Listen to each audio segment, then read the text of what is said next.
Vous avez vu un grand spectacle? On en a un plus grand encore. Luc Lavoie. Écoute, j'ai tellement ri. Yasmine Abdel-Fadel. C'est une pièce d'anthologie.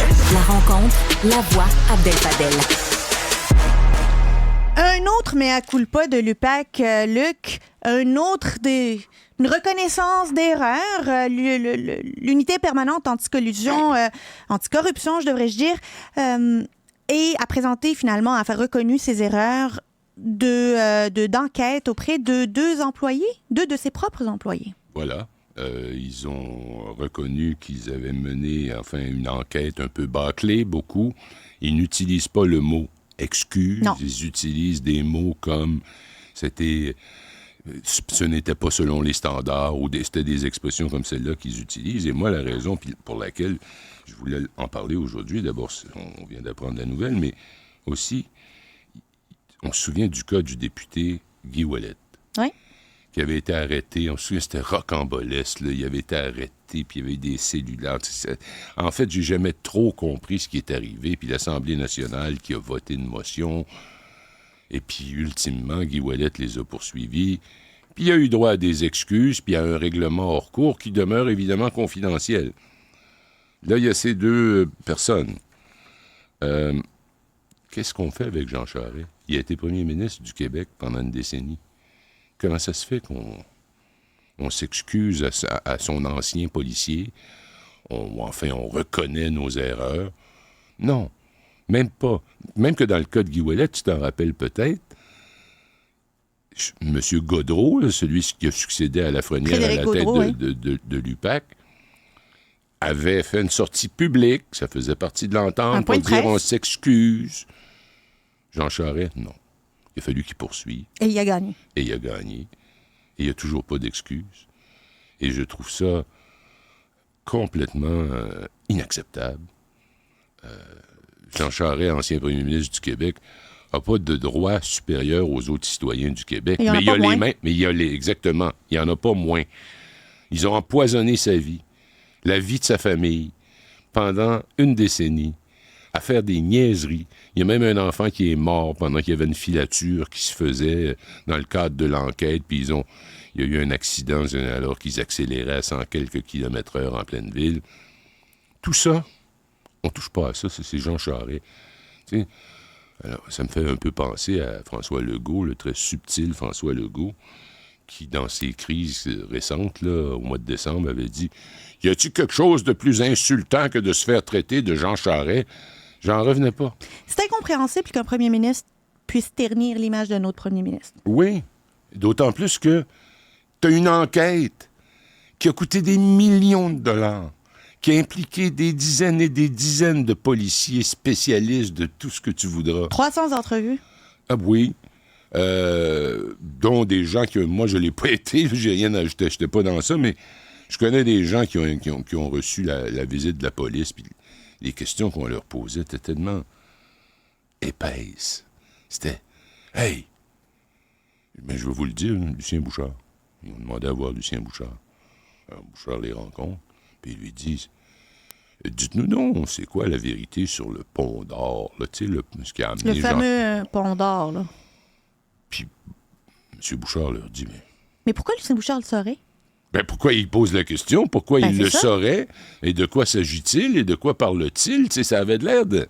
C'était son adversaire politique. Ça avait l'air de Dupont et Dupont, là. Tu sais, c'était... Mais l'UPAC, est-ce qu'elle a encore une crédibilité? Après toutes ses excuses, ses reconnaissances de ne pas avoir fait les choses selon les règles de l'art, ces enquêtes qui ont été fermées, est-ce que l'UPAC a encore une crédibilité à faire valoir? C'est dur de répondre à ça. L'UPAC était une copie d'une institution semblable à New York. Oui. C'était la réponse de Jean Charest aux récriminations concernant un certain nombre de choses, de contrats et de tout ce que tu veux. Mais l'UPAC, une fois rendu au point où ils étaient, ils ont perdu les pédales. C'est Guy Ouellet. Et tiens, je fais du coq à l'âne, là, mais pourquoi on ne peut pas savoir? C'est quoi l'histoire? Quelle est la vraie histoire? Le Bureau des enquêtes indépendantes, le BEI, ça fait 5 ans et demi qu'il enquête sur les fuites, parce qu'on se souvient que dans le cas de Jean Charest, les fuites c'était incroyable. Là, c'était ses agendas, c'était ses appels téléphoniques. ses voyages. Tout. C'est dépenses personnelles. Et ça se retrouve dans un journal. Puis je blâme pas le journaliste, là, lui, il fait sa job. Mais qui a donné ces renseignements-là? Et là, Lafrenière a dit, nous, on va mettre le bandit, on va y mettre, comment il avait dit ça? On va y mettre les bracelets, celui-là. Puis on sait pas c'était qui. Puis on sait pas c'est quoi la vraie histoire. Puis on réussit à noyer le poisson. Mais Robert Lafrenière, penses-tu que lui, il voulait détruire l'UPAC avant de partir? Je le sais pas. En plus, il avait fait son fin finaux. Il avait démissionné le jour de l'élection. Donc, pas beaucoup de place dans les journaux. Mais il y avait le sens du timing. Oh, il y avait un certain sens du timing, mais il n'y avait pas le sens de la mesure, puis il n'y avait certainement pas le sens de l'éthique et du professionnalisme. Non, il a arrêté Nathalie Normando. À 7 heures le matin. Le jour du budget. Le jour du budget. Alors, comment se fait-il que, avec le temps qui passe, on oublie ça, puis on en parle à peine? Il n'y a personne qui l'a dérangé. Tu vois ici, là, bon, on a ces messieurs qui s'appellent Stéphane Bonhomme et Richard Despatie, qui étaient des anciens de l'UPAC. On reconnaît des fautes dans l'enquête. Mais leur carrière, eux, entre-temps, est pas mal terminée. Ben oui, mais ils ont eu un règlement hors cours dont on connaît pas les tenants et les aboutissants. Alors... Est-ce qu'on devrait mettre l'UPAC à terre et commencer avec une nouvelle unité policière de zéro? Comment on fait ça? Ben, on dissout l'UPAC. C'est pas évident. Ben, pour la remplacer par quoi? Par une division au sein de la SQ? Peut-être. Pourquoi pas? Effectivement, pourquoi pas? J'y ai pas réfléchi tant que ça. Là. Tout ce que je constate, c'est que l'UPAC ont réussi un coup de maître dans le cas de la ville de Laval. Oui. Ils ont coffré des gens, puis ils ont mis Vaillancourt en prison, puis tout ce que tu veux. Excellent travail. Oui, en fait, ils ont été bons dans les municipalités. Aussi, voilà. Ils ont été bons dans les municipalités ailleurs. Mais quand ils se sont attaqués au haut de la pyramide politique, à Jean Charest, le premier ministre, l'ex-premier ministre, ils ont perdu le contact avec la réalité. Il n'y avait plus de règles qui s'appliquaient. C'était non!